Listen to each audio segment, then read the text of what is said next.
ภัยผู้ทำการสร้างโตแตนตั้งโตดอกแทนคุณสืบสกุลโคตรแนวแห่แพร่พื้นไปข้างหน้าบุญ15ทรงให้สุขซ้ำบ่ายมวลซืนอายุยืนโหดรอยเงื่อนคำเกี่ยวกำลังโฮมขอนบน้อมแด่พระรัตนตรัยกราบคารวะพระเถระนิเทศทุกรูปด้วยความเคารพอย่างสูงยิ่งกราบนมัสการพระครูดมราชวัดเจ้าวาดวัดศรีดมวงศ์ภูมิในการสถานีวิทยุพระพุทธศาสนาวัฒนธรรมและสังคมเจ้าค่ะกราบนมัสการนะเจ้าค่ะขอสวัสดีเนาะค่ะพ่อแม่ญาติธรรมสุภูสุคนมาลามาสวยในช่วงของวันที่ค่ะตรงกับวันที่9มื้อนี้คืนกับวันที่มื้อนี้มาตรงกับวันศุกร์ที่9มกราคมเดือน6แรม6ค่ำเดือน2ปีมะเส็งเนาะค่ะ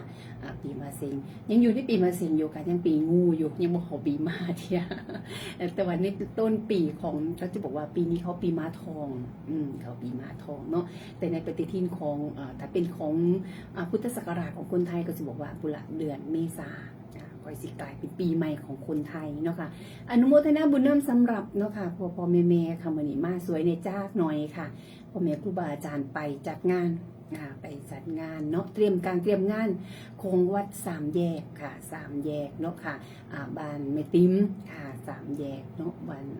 สับมงคลสับเจริญสับมงคลมาสั่นมันสับเจริญเนาะค่ะบ้านแม่ติ๋มค่ะแต่เลยฝากจวดจัดฝากผู้มาทำถารอบนึงแล้ว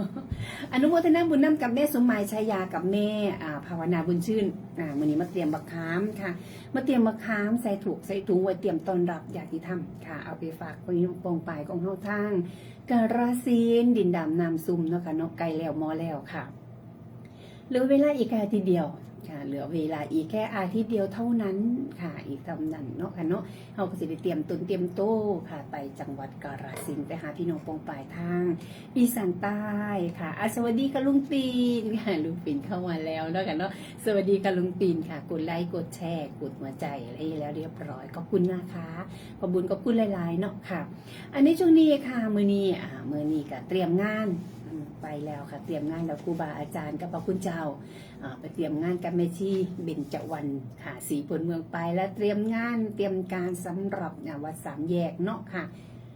วัด3แยกค่ะบ้านสับเจริญค่ะมื้ออื่นนี่ล่ะมื้อนี้ก็เตรียมงานเนาะมือโฮมเพิ่นค่ะเตรียมสถานที่เตรียมปูสาดปูเสื้อเตรียมหมกเตรียมไม้เครื่องเสียงฟืดไฟไปพร้อมค่ะเครื่องเสียงดีเครื่องไฟสว่างค่ะสถานที่พร้อมแต่คุณจะไปฟังเทศน์ฟังธรรมพร้อมหรือยังค่ะมื้ออื่นเนาะค่ะเนาะมื้ออื่นก็เริ่มที่วันที่10จ้ะวันที่10เฮาสิไปฟังเทศน์ฟังธรรมเนาะค่ะฟังเทศน์ฟังธรรมที่วัด3แยกเนาะค่ะที่วัด3แยกค่ะวัด3แยกบ้านแม่ติ๋มค่ะมีงานเนาะค่ะเป็นงานค่ะจัดพระป่าสมทบทุนจัดซื้อจัดสร้างจัดซื้อจัดสร้างสำหรับอารูซิ่งเปลี่ยนหลังคอกหลังคาค่ะมันกะเก่าไปเนาะโดนปีดีดักมันกะเก่าในจักน้อยค่ะเอาไปเปลี่ยนใหม่เนาะค่ะกะเลยจัดการก็เลยครูบาอาจารย์ก็เลยไปร่วมด้วยช่วยกันไปจัดพระป่าจัดซื้อจัดหาจัดสร้างน้ำกันเนาะกันเนาะก็ขอจะชวนอวนเอิญค่ะชักชวนสวัสดีค่ะแม่ใบค่ะแม่ใบสีแจ้งสากับเขามาแล้วเรียบร้อยนะคะสวัสดีค่ะมื้อนี้บ่ได้ไปตัดอ้อยวะเนาะแม่วันนี้บ่ได้ไปตัดอ้อยตีค่ะหมู่บ้านนี่ก็ไปไว้อะไรดีเจสมปิไปไว้อะไรเนาะค่ะไปไว้อะไรไปเบิ่งไปส่งกันสุดท้ายบ้านหลังสุดท้ายไปเบิ่งบ้านหลังสุดท้ายไปเบิ่งครั้งสุดท้ายของชีวิตค่ะบ้านปลายท้ายสุดนะคะของชีวิตบ้านกับไปน้ำกัน2คันรถอนุโมทนาบุญนำค่ะสำหรับทุกพ่อทุกแม่เนาะไปให้กำลังใจกันทั้งผู้ที่อยู่ค่ะก็ไปชมกับสการเป็นครั้งสุดท้ายสำหรับผู้วายชนว่านี่ก็ได้หลังจากกลับมาแล้วกับมือคืนมาฟังครูบาอาจารย์บริฟังสำหรับบ่ได้ฟังมือคืนหนาวค่ะหนาวค่ะหนาวค่ะหนาวแน่มือคืนนี่ตาแล้วก็พอนี่กับเขาห่มพาเอาไปไม่กินยาแก้วัดรับนิดอินซิมบ่ได้ฟังอาจารย์ซ้ำนะคะสวัสดีค่ะแม่ค่ะสวัสดีค่ะแม่บุญศรีทวิลาค่ะแม่บุญศรีทวิลาเนาะก็เขามาให้กำลังใจตอนไหนเปิดหน้าแล้วรับชมกันนะคะแล้วก็สวัสดีกับลุงปีนลุงปิ่นอาภรณ์เนาะค่ะให้กำลังใจตลอดค่ะให้กำลังใจตลอดสำหรับลุงปิ่นอาภรณ์ค่ะ รียมจับจองพื้นที่ได้แล้วค่ะตัดสินใจกันหรือยังเนาะผู้ที่สิไปมหาสารคามผู้ที่สิไปมหาสารคามเต็มตนเต็มตัวหรือยังเนาะตัดสินใจกันหรือยังตัดสินใจกันหรือยังจักชวนอวดเอิ้นกันหรือยังเนาะค่ะ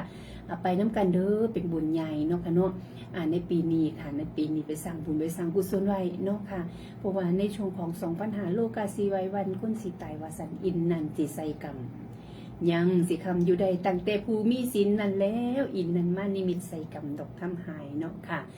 สวัสดีค่ะคุณแม่ครูประภัยวันโพโนแม่ครูประภัยวันโพโนก็เข้ามาให้กำลังใจเนาะค่ะเข้ามาให้กำลังใจขอบคุณไปน้องกันบ่เนาะกับแม่ครู ไปเฮ็ดโรงทานเนาะค่ะเนาะไปจี้เขาจี้ค่ะตอนนี้ก็เตรียมบักขามค่ะบักขามที่มีอยู่ในช่วงนี้ก็เอาไปตากแดดเนาะค่ะเนาะไปเอาไปตากแดดเนาะค่ะไปตากเพราะว่าให้มันหวานชุ่มชื้นหัวใจดีจังค่ะกินเขานี่กับแม่สมัยค่ะแม่สมัยกับแม่รถจะแม่ภาวนามาเตรียมใส่ถอกใส่ถุงเดี๋ยวมื้ออื่นก็สิตั้งการเตรียมการเริ่มทยอยเฮ็ดไปแล้วก็สินับไปพร้อมเนาะค่ะเนาะก็คุยกันว่าเฮ็ดจังไดเนาะเอาไว้จังสีมันก็สิชื้นแน่ก็เลยเอาไปลากเอาไปตากแดดซะมื้อนี้ค่ะก็เลยมีแต่ฝักงามๆค่ะวันนี้อันฝักใดมันแตกกระแยกออกมาก็มาขันมากินหลายบ่ได้ก็บ่หวานสิคืนว่าซั่นกินหลายบ่ได้บ่หวานสิคืนค่ะหวานคักหวานแน่บักขามหวานเมืองเลยเนาะเขาก็นอนใบบักขามคือสิแซ่บ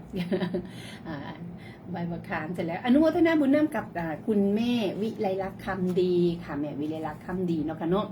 รวมทั้งบุญบักขามเป็นเจ้าภาพบักขามรวมด้วยช่วยกันเนาะไปฝากพี่น้องป้องปายของเฮาทางกาฬสินธุ์ทางมหาสารคามอุดรขอนแก่นเนาะ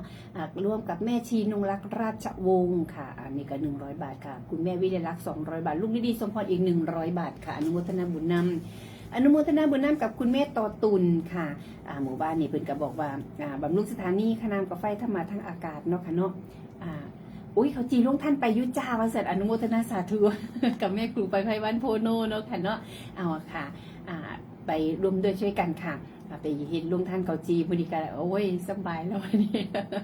สบายแล้วนะคะบ่ต้องยานแล้วค่ะเพราะว่า1แม่ครูไปไพวันโพโน2ก็มีมาริวันแพรประสิทธิ์ค่ะเขาบอกว่าสิไปตั้งวันที่16กุละว่าสันสิไป1เขาเป่าไฟถาว่าสันค่ะไปรวมด้วยช่วยกันเนาะค่ะอนุโมทนาบุญนำกับคุณแม่ต่อตุนค่ะค่านำกาไฟเนาะค่ะนำบำรุงสถานีทำมาทางอาคา200 บาทค่ะบ้านหลังสุดท้ายนะคะโรงศพนะคะทำบุญโรงศพในช่วงปีใหม่อีก200 บาทอนุโมทนาบุญนำค่ะหมู่บ้านนี่ก็ไปเห็นแล้วก็นี่แหละบ้านหลังสุดท้ายเงี้ยหลังใหญ่ปันได้ก็สุดท้ายก็ได้ซ้ำอันนี้เพิ่นว่านะกว้างศอกยาวากว้างศอกยาวานาคืบเนี่ยละก็แค่นั่นเองเนาะค่ะดอกไม้ก็สิได้แค่ดอกไม้จันทร์ดอกไม้อย่างอื่นก็บ่ได้เนาะค่ะสุดท้ายก็บ่เผากับฝังมีอยู่2อย่างเนาะค่ะที่สิ่งที่ตามเข้าไปก็คือบุญกับบาปเนาะค่ะฉะนั้นค่ะในช่วงของที่เฮามีโอกาสอยู่ก็ขอจะชวนอวนอื่นไปน้ำกันเนาะค่ะเนาะไปสร้างบุญไปสร้างบารมีไปตั้งสัจจะอธิษฐานคักค่ะต่อหน้าพระบรมสารีริกธาตุเนาะค่ะเนาะที่พระบรมธาตุนาดุลมณฑลพุทธมณฑลอีสานค่ะพุทธมณฑลภาคอีสานเนาะค่ะไปร่วมตั้งสัจจะอธิษฐานไปแสดงตนค่ะเป็นพุทธมามกะเนาะค่ะเนาะไปสวดมนต์ไปสวดมนต์น้ำกันค่ะไปสรรเสริญเนาะค่ะไปสรรเสริญคุณของพระพุทธองค์เสร็จแล้วเนาะค่ะนอกจากนั้นเราก็ร่วมกันฟังเทศน์ฟังธรรมค่ะไปฟังเทศน์ฟังธรรมน้ำกันเนาะค่ะครูบาอาจารย์แสดงพระธรรมเทศนาเขาก็ไปนั่งฟังน้ำกันค่ะฟังเสร็จแล้วก็ตั้งจิตตั้งใจค่ะอธิษฐานจิตน้ำกันหลายๆเนาะค่ะเนาะหลายคนร้อยดวงใจรวมกันเป็นหนึ่งหลายล้านหลายร้อยดวงใจแต่สุดท้ายเราก็รวมกันเป็นหนึ่งเนาะค่ะเนาะเพื่อน้อมถวายเป็นพระพรบุญค่ะให้กับพระบาทสมเด็จพระเจ้าอยู่หัวเนาะค่ะหรือว่าพระบรมราชินีค่ะพันปีดวงของเฮาเนาะค่ะเนาะหรือว่าบูรพมหากษัตริย์ไทยที่เพิ่นเสด็จสู่สวรรคันไลเนาะค่ะสู่สวรรคันไลอยู่สันฟ้าสันดาวดึงปุระอุทิศให้อุทิศบุญหาเนาะค่ะเนาะเป็นน้อมถวายพระพรบุญค่ะเป็นน้อมถวายพระพรดุลเนาะพระพรบุญให้กับ บูรพมหากษัตริย์หรือว่าวีรชนคนกล้าบรรพบุรุษของเฮาเนาะที่เอาเลือดท่าแผ่นดินไว้ค่ะเอาเลือดท่าแผ่นดินให้เฮาได้อยู่ซุ่มกินเย็นตั้งแต่ค่ะตั้งแต่บรรพบุรุษมาตั้งแต่เกิดเป็นประเทศไทยเกิดเป็นประเทศสยามเกิดตั้งแต่กรุงศรีอยุธยาจนมาถึงกรุงรัตนโกสินทร์เนาะค่ะเราเข้ากับไปเป็นพุทธมามกะที่ดีกลายเป็นประชากรประชาชนคนประชาชนของคนไทยค่ะอยู่ภายใต้โพธิสมภารของพระบาทสมเด็จพระเจ้าอยู่หัวเนาะค่ะเป็นวิริยชนคนกล้าเป็นผู้นำทางจิตทางล้อมดวงใจรวมกันเป็นหนึ่งเนาะค่ะเนาะทุกราชการทุกราชวงศ์ในพระบรมวงศานุวงศ์ทุกพระองค์ค่ะแสดงความจงรักภักดีต่อชาติศาสนาและพระมหากษัตริย์ของเฮาทุกผู้ทุกคนเนาะค่ะที่เพิ่นเสียสละค่ะเสียสละเวลาอันเป็นส่วนของพระองค์มาทำเป็นส่วนรวมเนาะค่ะแต่เฮาเจ้าข่อยมาเฮ็ดในส่วนรวมแค่นี้โอ้ยก็ยังคิดว่าเฮ็ดยากคิดท่าเบิ่งพระองค์เพิ่นเนาะเฮ็ดงานเพื่อประชาชนคนเดียวเฮ็ดงานตั้งหลายชีวิตค่ะตั้ง70กว่าค่ะกว่าชีวิตในประเทศไทยเนาะค่ะเนาะ70 กว่าล้านพูดไม่70 กว่า70 กว่าล้านชีวิตค่ะเป็นการเหตุเพื่อคนไทยทั้งประเทศค่ะฉะนั้นเนาะค่ะเนาะเขาก็มาค่ะมาร้อมรอยดวงใจค่ะแสดงความจงรักภักดีต่อชาติศาสนาพระมหากษัตริย์เป็นร้อมดวงใจรวมกันเป็นหนึ่งหนุนถวายพระพรเนาะในช่วงของเดือนมกราค่ะเป็นเดือนแห่งมหามงคลเนาะค่ะเป็นเดือนแห่งการทำคุณงามความดีเริ่มต้นปีพุทธศักราช 2569 จึงในการอนุโมทนาบุญน้ำกับลุงปิ่นอาภรณ์ค่ะเป็นให้กำลังใจทุกรอบค่ะบอกว่าครูบาอาจารย์สิเขาไล่กันได้นะคะก็ให้กำลังใจกันตลอดแล้วก็แม่บุญศรีทวิลาค่ะแม่บุญศรีทวิลากับบอกว่าไปน้ำกันอยู่สันค่ะอนุโมทนาบุญน้ำกับแม่ใบศรีเชียงสาค่ะที่รับชมอยู่ในขณะนี้เนาะค่ะแล้วก็แม่ครูประภัยวันโพโนค่ะแม่ครูประภัยวันโพโนบอกว่าไปอยู่เด้อว่าสันค่ะไปอยู่ไปเฮ็ดลงทานเกาจีน้ำกันอยู่ว่าสันค่ะไปน้ำกันกันแม่ครูค่ะแม่ครูเพิ่นไปทุกปีอาจารย์บอกว่าแม่ครูไปวันนอปีนี้สิได้กินเกาจีว่าสันเป็นแต่ภูมิใจเด้ค่ะเขาจีเขานกหนึ่งเขาเสร็จแล้วมาปั่นเป็นเกาจีโอ้ยข้าเจ้าทากินน้ำเฮาแถวเงาเหยียดจังเสียงเป็นความภาคภูมิใจค่ะเป็นความภาคภูมิใจเนาะดีอกดีใจถ้าเฮาเฮ็ดได้เพิ่นได้อิ่มท้องเนาะเพิ่นทุกในจะเท่าเราหิวข้าวหิวข้าวเดี๋ยวโอ้คักเด้แต่อันพ่อใหญ่ท้องเราก็จะถามแม่เนาะก็ย้อนหิวข้าวนะฉะนั้นอนุโมทนาบุญนำสำหรับโรงทานสำหรับแม่ครูไปไพวันโพโนเนาะค่ะแล้วก็มาริวันแพทย์ประสิทธิ์เนาะค่ะกับแม่เบนแม่เบนกับสุเซให้ก่อนไปน้ำนี่เด้อฉันยังน้อยๆก็กระจูไฟได้อยู่กันค่ะเอาไปน้ำกันกับไปน้ำกันแม่เบนกับแม่กับแม่มาริวันแพทย์ประสิทธิ์บอกว่าสิไปตั้งวันที่16ว่าสันค่ะไปน้ำกันเนาะไปน้ำกันนะแต่วันที่16ค่ะอันนี้ก็ทำพี่ไปได้ถ้าเป็นไปได้ก็ว่าสิเริ่มกันกับสิไปกันคือกันกับวันที่16กันได้กันอนุโมทนาบุญน้ำกับนายอัครพลนามวงและนางสาวอาทิตยาร่มจันทร์ค่ะอันนี้บอกว่าเห็นบุญโล่งโศกว่าสันเป็นบุญโล่งโศกนะคะเนาะอาจจะอันนี้จะจากไซหลังจากนนทบุรีค่ะจากนนทบุรีเนาะค่ะเนาะก็บอกไว้ก็ลืมกันละค่ะ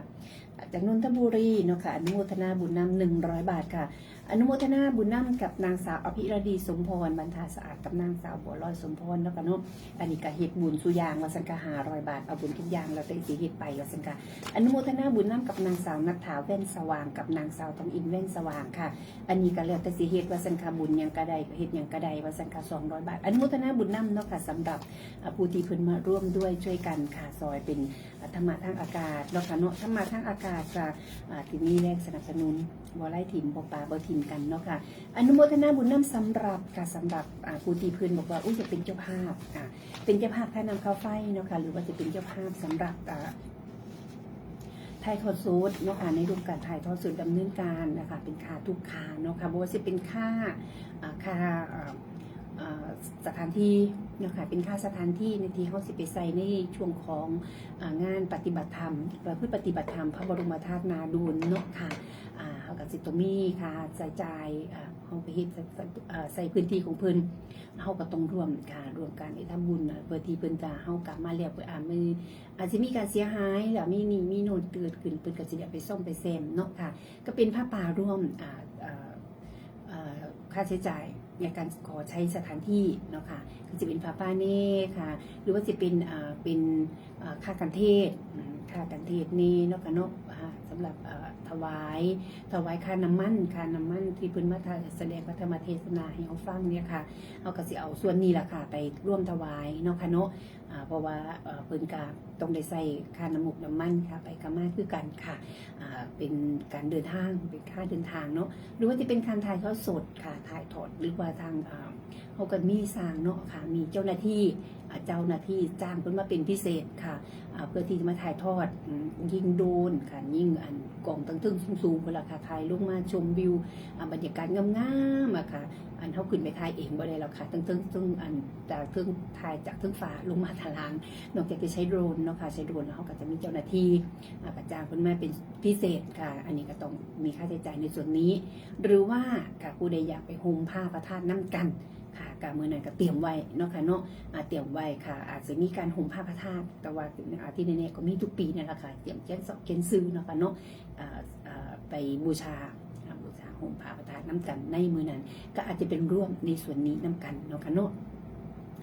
ก็จะเป็นการค่าดำเนินงานในการถ่ายทอดสดค่ะหรือว่าอาจจะต้องได้ใช้ไฟแสงสีเสียงค่ะเขาก็ต้องได้มีครูบาอาจารย์มาสอนงานก็ต้องมีค่าใช้จ่ายเนาะกันเนาะก็จะเป็นอาจารย์สมชายค่ะอาจารย์สมชายจังหวัดปานมุ่นแดงเป็นกสิมาร่วมแต่ว่าเขาก็ต้องมีค่าใช้จ่ายในส่วนบางในส่วนนี้ให้เพิ่นเนาะค่ะค่าน้ำมันค่ะค่าหลอดฟุ้งหลอดไฟเนาะค่ะต้องได้ใส่ค่ะในช่วงของการจัดงานค่ะแล้วอีกอย่างเนาะค่ะพระคุณเจ้าครูบาอาจารย์อยู่ใกล้ๆปุระตายเราเฮ็ดจังไดล่ะเฮานางอยู่ไกลแนมบ่เห็นหน้าเพิ่นเด้อทีนี้เนาะค่ะเนาะก็สิมีจอหนังกลางแปลงบ้านเฮาเอิ้นจอหนังกลางแปลงสำหรับผู้เฒ่าเนาะค่ะแต่ว่าสำหรับภาษาเพิ่นสิบอกว่าโปรเจคเตอร์เนาะค่ะอันบักย้อยนะคะเป็นซ้ำจอกลางแปลงนี่ล่ะให้เฮาได้เห็นรูปครูบาอาจารย์นางแสดงพระธรรมเทศนาหน้าตาเป็นจังไดค่ะเว้าจังไดสีหน้าเพิ่นเป็นจังไดคำเว้าเป็นจังไดเฮาได้เห็นเบิดนั่นค่ะคือมีค่าใช้จ่ายคือกันเนาะค่ะเนาะในส่วนนี้ขออนุโมทนาบุญนั้นสำหรับผู้ที่ร่วมเป็นเจ้าภาพนำกันท่านแรกของค่ะพ่อแม่ครูบาอาจารย์ที่เป็นผู้พาให้พาทำพระครูดมวรานุวัตร 1,000 บาทค่ะแม่บุญศรีทวิลาค่ะ500 บาทแม่ใบสีแจ้งสาเมืองเลย500 บาทแม่อธิษฐานเมืองกรุงเทพ500 บาทแม่บอกเมืองเลย500 บาทแม่ตะตูนสำเนาเทวสันเมืองเลย500 บาทแม่หมอแอม300 บาทค่ะแม่สมจิตเมืองเลย300 บาทแม่สมยิงมีชื่อแม่สมยิงมีชื่อลพบุรีเนาะค่ะเนาะเขียนก่อนเดี๋ยวสิอื่นลพบุรีค่ะอันนี้ก็300 บาทเนาะค่ะเนาะแม่สมัยเมืองเลย300 บาทลุงฤดีเมืองเลย300 บาทแม่โอจันทิลาเมืองเลย300 บาทแม่แตงอ่อนเมืองเลยเนาะค่ะเนาะ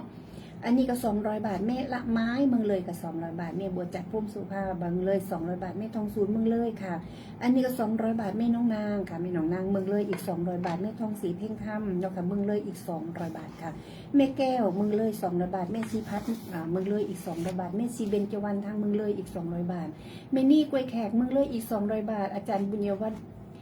บุญยวงศ์ค่ะเมืองเลยอีก1,000 บาทค่ะแม่วงมณฑาเมืองเลย200 บาทค่ะ200 บาทเนาะค่ะคุณยายแพงเมืองเลย300 บาทค่ะแม่สมัครราชบุรีเมืองเลยอีก200 บาทคุณยายกันสุวรรณโสนทางเมืองเลยอีก200 บาทแม่นุยค่ะแม่มือนุยโน้นฝั่งเลยทางเมืองเลยอีก200 บาทคุณแม่ศักดิ์บรรลุมเมืองเลยอีก200 บาทยายเนียมอาจภาษาค่ะเมืองเลยอีก200 บาทแม่นั่งคันพิทักษ์สลิงคันเมืองเลยเนาะค่ะอีก300 บาทแม่ภาวนาบุญชื่นบ้านเมืองเลยเนาะค่ะอีก300 บาทพระไกรสอนสุมนูเมืองเลยอีก500 บาทค่ะพระมังกรปัญญาวชิโรเมืองเลยอีก300 บาทค่ะพระวิชัยอนาลายุเมืองเลยอีก300 บาทค่ะ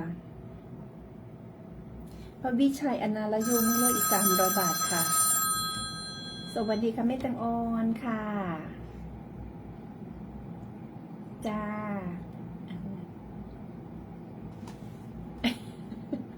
กลมกลอย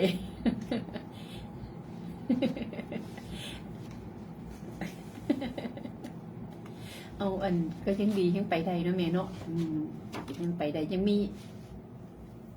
ค่ะยังน้อยๆเขาก็ยังมีอันอยากเลยเขาบอกว่าอันสารถี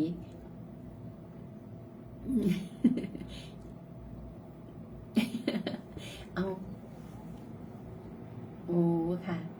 เอายังบอกกับอันมินินุบอกกับคุณยายเนาะคุณยายน่ะอันยายชีเนาะยายพันนะคุณยายยังแข็งแรงเนาะขนาดยายยังยางได้รอบวัดจนดอกว่ายายจน70 ปัว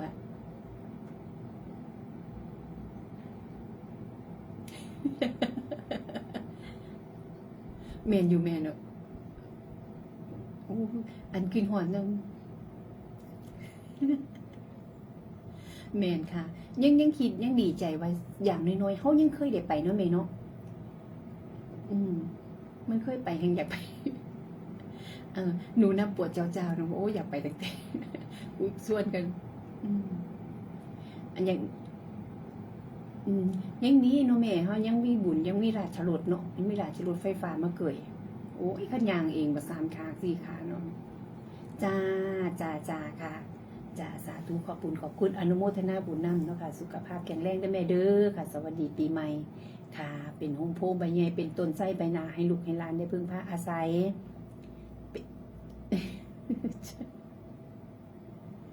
ค่ะ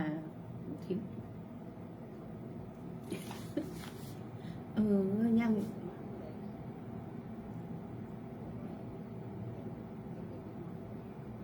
งแมนอยู่ค่ะฟังปะครูสีเป็นเทงว่าอะไรอัน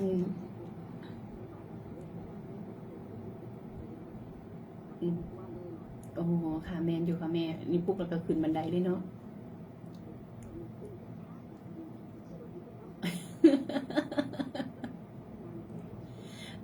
ค่ะโอ้สูงว่าอันหนูเห็นเนาะหนูเห็นอันผู้เฒ่าอยู่แถวบ้านหนูนะอันยังเมื่อเช้าเนาะ5 ขั้น6 ขั้นไปน้ำกันแม่ยายไปน้ำกันโอ้ไรผู้หลวงเพื่อนบอกโอ้ยังดีได้จะมีรถไฟฟ้าค่ะ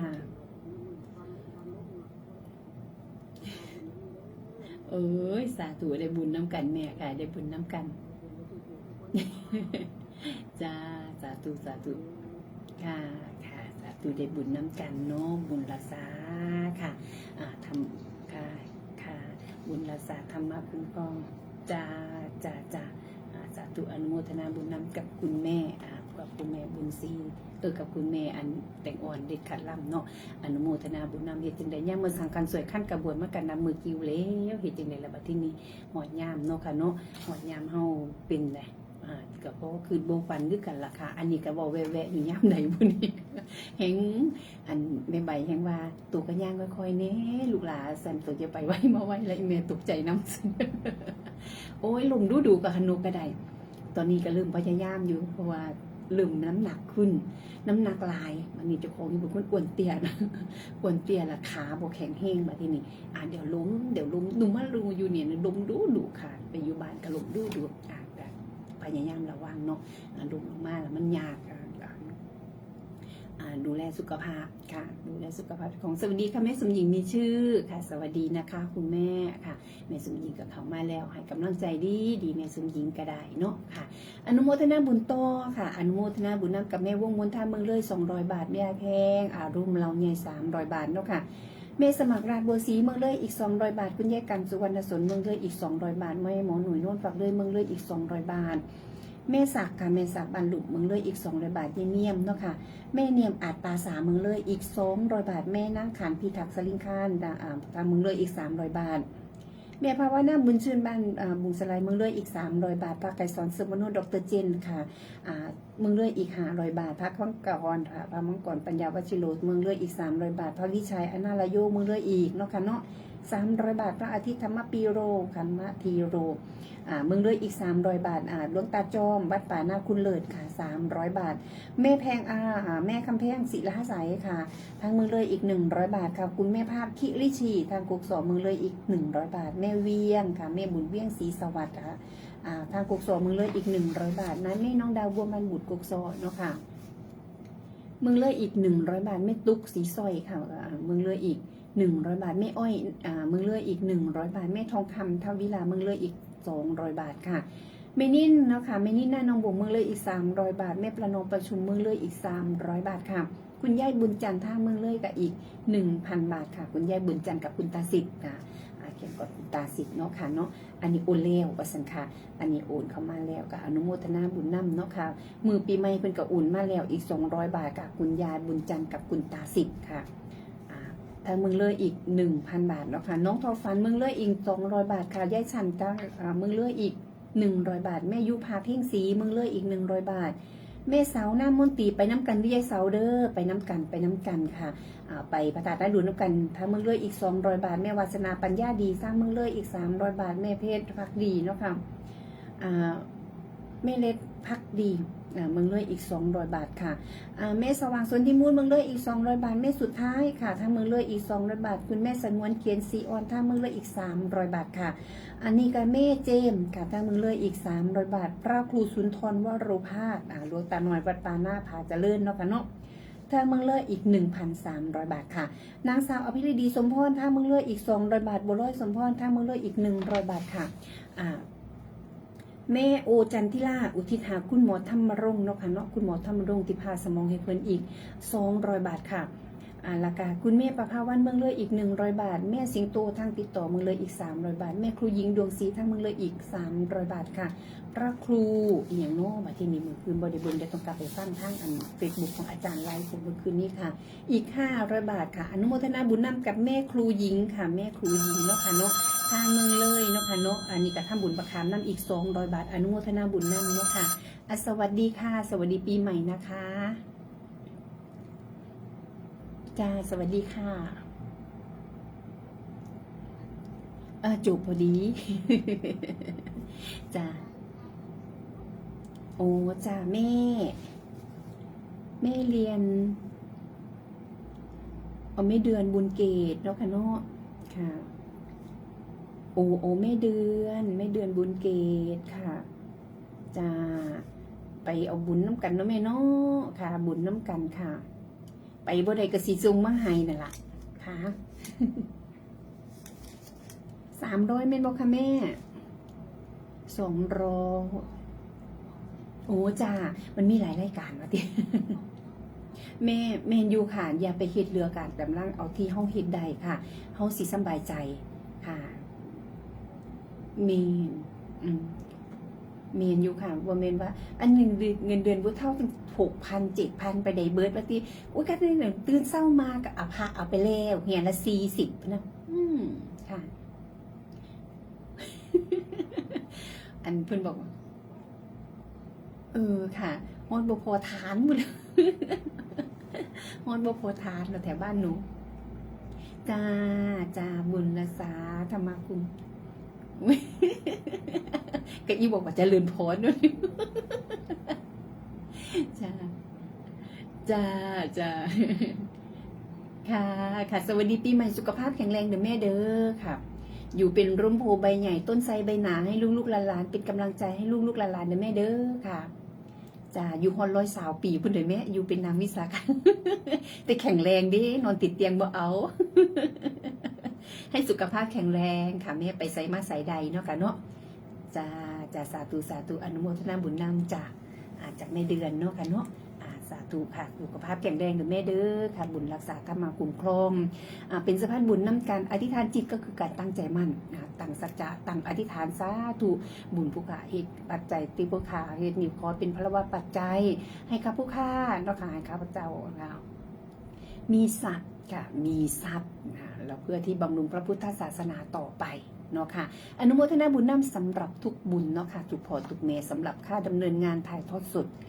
การพระธาตุนาดูนเนาะค่ะเนาะพระบรมธาตุนาดูนค่ะพ่อแม่ครูบาอาจารย์กระจับเสริมมือเปล่านี่แหละค่ะ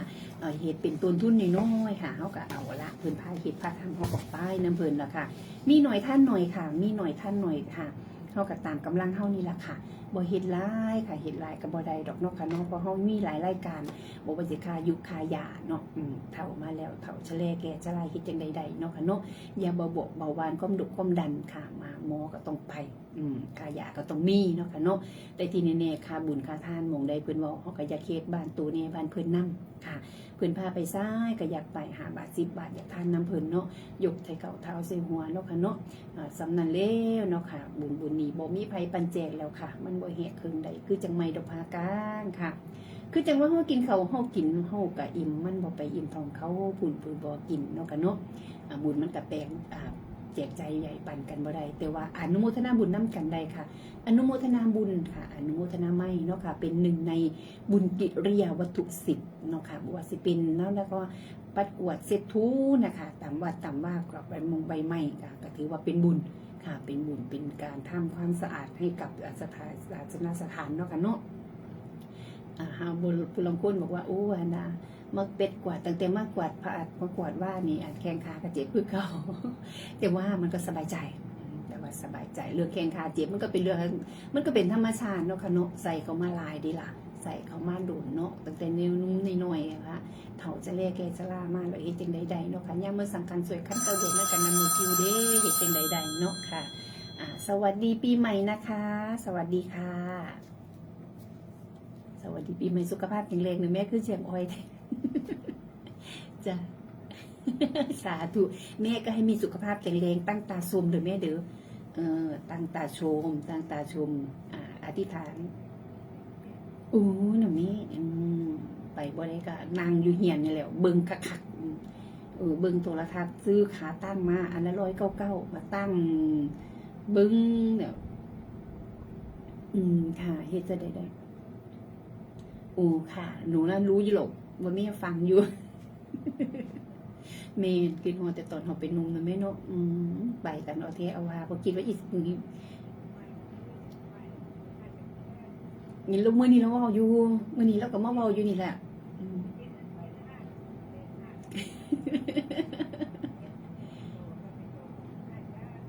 เอาเมื่อวานอันดีขึ้นแล้วค่ะแม่ดีขึ้นแล้วอันอ้วนขึ้นหลายกิโลแล้วค่ะว่าหันเลยค่ะเพิ่นเป็นอันโรคไข้ไข้เจ็บเป็นแบบผู้เฒ่านี่ล่ะค่ะเป็นไทรอยด์หลักการเลยว่าที่นี่แม่ค่ะเป็นลำคอมันกี่ฝอกกี่ฝุ่นได้แม่โรคไข้ไข้เจ็บมาน้ำไฟมาน้ำฝุ่นมาน้ำขี้พงขี้เหงื่อน่ะแหละ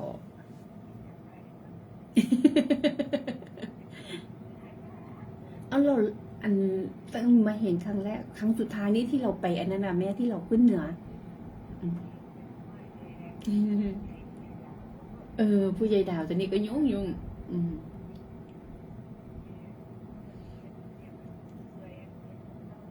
ไม่น้อยผู้ซอยหน่อยไม่น้อยเออกินได้วางลงอย่างเบาหาแม่อยู่ก่อน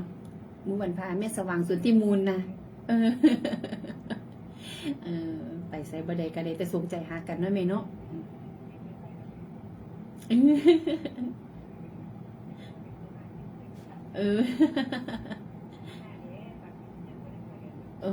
ค่ะดีใจได้หมู่เอิญหาแม่แม่เนาะมีกำลังใจเด้เพิ่นบ่ลืมเฮาบ่ลืมเพิ่น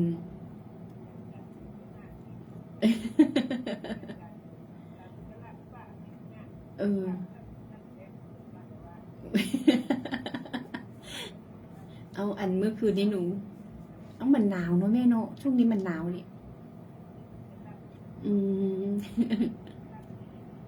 ช่วงนี้มันช่วงนี้หลับดีอยู่หรอกแม่บรรยากาศมันหนาว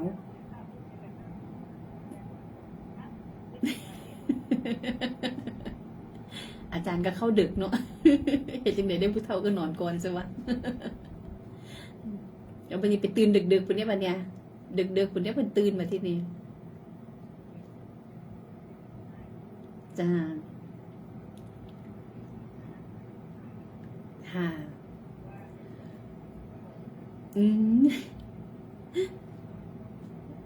แม่นอยู่เขาก็เป็นห่วงนะแม่เนาะค่ะเขาก็บ่อยากให้ไปแล้วเขาสิเป็นห่วงค่ะแม่ แม่แต่งอ่อนแล้วก็ว่าโอ้ยคืนหัวตั้งแต่สมัยตะกี้เด้ว่าสันไปว่าซ่านแล้วก็ โอ้ยค่ะเนาะค่ะโอ้ยหนูนะขาดอยู่3 ปี4 ปีนะบ่ได้ไปน้ำมูนะวันนี้หนูลืมแล้วเนี่ย เสียดาย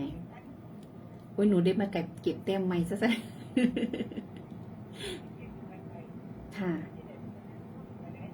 มีเห็นโอ้ยยางว่าสันเนาะแม่เนาะสามจังหวัดเนาะอืมเป็นยางมาตั้งแต่น้องบัวลำพูเนาะหอกระไดโอ้เอาเฮเอาว่ายางเอาเทเอาว่าโอ้ยมวนจัง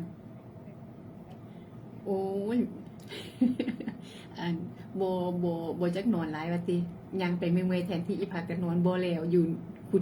คุยกันมวนกุ๊บอาจารย์เลยพาหลวงพ่อบุญมาพาลูกตั้งแต่เที่ยงคืนเลย ยางเซ้ยเห็นเหรอว่าที่นี่ยางตกขู่ เนอะว่าไม่กล้วยเดี๋ยวนี้ก็โซเบิร์ดแล้วแม่เอ้ยเดี๋ยวนี้ก็ได้เออแม่พัดก็ไปแล้วไปล้างกระทะอยู่ซึ่งสวรรค์คุณน่ะไปพัดไปเฮ็ดกับเขาอยู่ให้เทวดากินอยู่ ค่ะเมนบ่อยากให้ไปแล้วค่ะ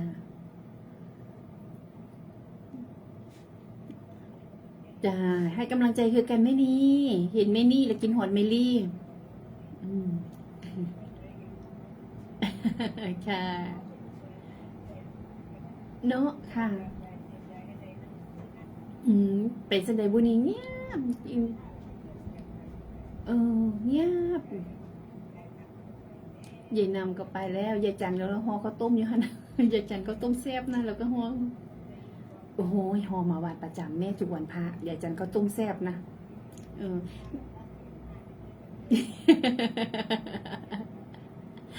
อ ค่ะยายจันก็ต้มแซ่บยังอยู่คือเก่ายายนำยายลานยังอยู่แต่ยายนำไปแล้วยายนำไปก่อนแล้วจ้าแม่นค่ะหลายปีแล้วค่ะยายเวทบอกยายเวทหูก็ไปแล้วยายเวทก็ไปแล้วหูก็ได้โดนมาเที่ยยายตูบยายเล้งยายเล้งก็ไปใส่มาใส่ค่ะยายเล้งนั่นเราจำความจำเราดีกว่าเรายังจำได้อยู่จำคนได้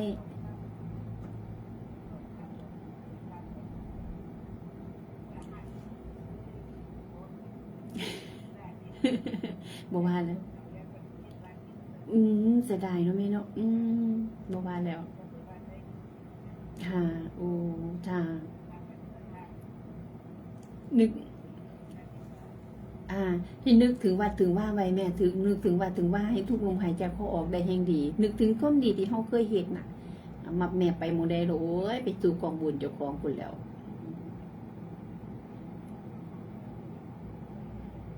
เนาะค่ะแม่เสียดาย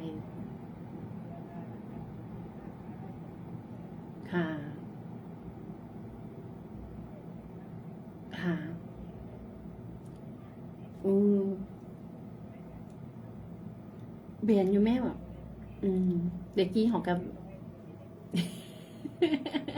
หมด3 มือบ่ แต่ละมือใส่บาทนะอยู่บ้านน่ะอยู่บ้านเนาะแม่เนาะเอาตื่นเช้ามาต้องนับแล้วนี่มีกี่วัดเนี่ยเตรียมแล้ว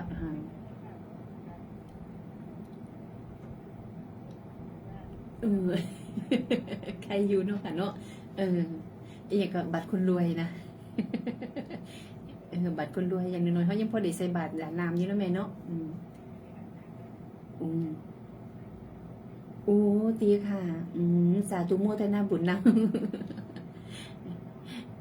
จ้าสาธุโมทนาบุญนำกับค่ะหนาวแม่หนาวมื้อคืนนี่หนาวค่ะหนาวค่ะสวดมนต์เสร็จแล้วไปกุดไผกุดพันสนุกหนาวให้สนุกปกติสินั่งน้ำกันอยู่ที่ร้านทั้งหนาวค่ะปีนี้นะอยู่ๆร้อนหนาว ก้นจะบ่ป่วยได้จังได้เนาะค่ะเนาะร้อนหนาวจ้าอนุโมทนาบุญน้ำกับแม่นีค่ะแม่นีกล้วยแขกสุขภาพแข็งแรงเด้อแม่เด้อค่ะอนุโมทนาบุญน้ำสุขภาพแข็งแรงเอ้ยเบาเลยค่ะเบาเลยค่ะค่ะแม่นีกล้วยแขกเอาเอิญหาแม่นีเด้อผู้ใดก็ได้โทรเข้ามาเราหาแม่นีน้ำแหนกเราค่ะเนาะอนุโมทนาบุญน้ำกับแม่นีกล้วยแขกค่ะแม่นีกล้วยแขกทางหน้าออกเนาะค่ะอนุโมทนาบุญน้ำค่ะสำหรับพ่อแม่ทุกพ่อทุกแม่เนาะค่ะเป็นกำลังหลักเป็นกำลังสนับสนุนให้กำลังใจเนาะค่ะในขณะนี้เนาะค่ะผู้ใดเนาะค่ะที่วงเฟสยืนคู่กันมานี้เนาะค่ะเนาะเป็นคู่บุญบารมีของเพิ่นกำลังเบิ่งกันอยู่ทางFacebook Live เนาะค่ะนะอนุโมทนาบุญน้ำสำหรับ Facebook Live เนาะค่ะว่าจะเป็นแม่บุญศรีทวิลาเนาะค่ะหรือว่าแม่ครูประภาวรโพโนค่ะแม่สมหญิงมีชื่อเนาะค่ะลุงปิ่นอภรณ์ค่ะแม่ใบบรรลาดอนุโมทนาบุญนำสำหรับพ่อแม่ทุกพ่อทุกแม่ที่ให้กำลังใจเนาะค่ะในวันช่วงนี้เนาะค่ะในอนุโมทนาบุญนำสำหรับที่พักชั่วคราวที่พักกายชั่วคราวเนาะค่ะที่พักกายชั่วคราวหมู่บ้านกลับไปเห็นนั่นแหละที่พักกายชั่วคราวเนาะค่ะเนาะก็คือลงใส่ในเห็นบุญลงศพในช่วงของค่ะเป็นบ้านหลังสุดท้ายให้กับทุกๆคนเนาะค่ะอันนี้ก็ทุกคนตรงใดใส่คนใส่บริเหตุคนเหตุบริใส่นี่แหละค่ะก็มีคุณตาเนียงสีเมืองเนาะค่ะ 1,000 บาทค่ะแม่เมตตาจากนอร์เวย์ 1,000 บาทแม่นางสาวธัญชนนามนตรีบ้านบุงสไลเนาะค่ะเนาะ500 บาทค่ะผู้ใหญ่ดาวบุญสลายอีก500 บาทเนาะค่ะคุณอธิษฐานจากกรุงเทพมหานครเนาะค่ะ300 บาทแม่ใบสีเชียงสาค่ะบรรลาดเนาะค่ะเนาะอันนี้ก็300 บาทค่ะแม่น้องนางน้องนกเจ้าแม่อรพินประหลัดหนูบรรลาบ้านน้องนกเจ้าค่ะอันนี้ก็300 บาทแม่หมอแอมจากกุ๊กโซ่เนาะค่ะอันนี้ก็500 บาทค่ะแม่บัวจัดพรมโซภานะคะทางน้ำห้วยเนาะค่ะเนาะอันนี้ก็300 บาทแม่สมจิตนางสนจากอย่างเดียวค่ะ300 บาทแม่ลำไพอุตรีนี่น่าจะอยู่หน้าหลักเนาะค่ะเนาะนาหลักนี่นาหลักนี่300 บาทดูค่ะเดออนุโมทนาบุญนำสำหรับแม่ลำไพอุตรีเนาะค่ะ300 บาทเนาะค่ะแม่นิดบัวรพานี่บุ๋มม่วงค่ะ300 บาทแม่สมหญิงค่ะจากลพบุรีเนาะค่ะนะอันนี้คือ300 บาทค่ะแม่โอจันทิล่าค่ะน้องนกเจ้าอีก200 บาทเนาะค่ะแม่ละไม้สีจันทวงศ์บุงสไลเนาะค่ะ200 บาทแม่ชีพัดยิ่งเจริญวัดศรีหลวงวงอีก200 บาทกับแม่ล่าอินเจริญบุ๋มม่วงเนาะค่ะเนาะบุ้งม่วงนี่อีกเนาะค่ะเนาะ200 บาทอนุโมทนาบุญนั่นเนาะค่ะสวัสดีจ้ะยายชาน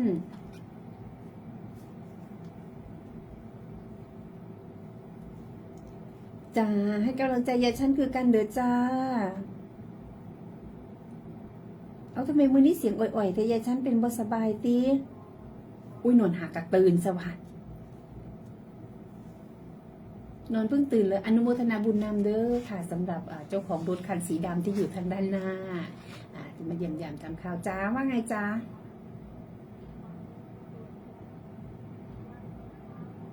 จ้า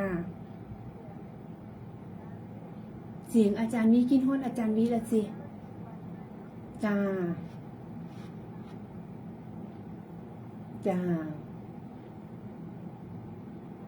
โอ้ใจละความสุดท้ายฝากไว้แค่เสียงกับความดีจ้าสวดมนต์จอยๆค่ะแล้วยายชั้นยังเล่าอันนั้นได้ไหมล่ะยังจำได้ไหมล่ะที่บอกว่าไปเอาข้าวบุญเขาแจกแล้วครูบาวิทวงน่ะอืม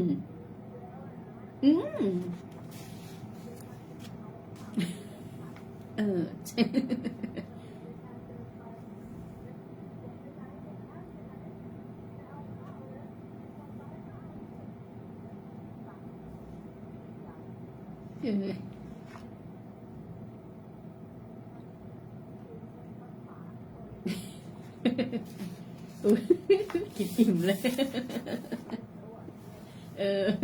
อันบุญเขาแจก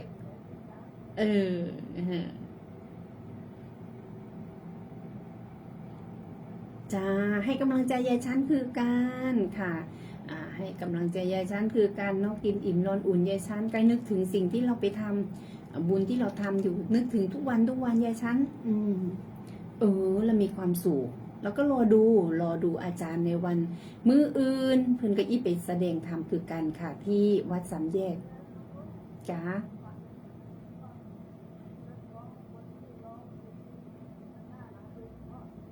โอ้ค่ะ นักร้องเขาร้องดีเนาะค่ะติดตามรับชมรับฟังได้ ทางคลื่น101.75ตัวนั้นแหละ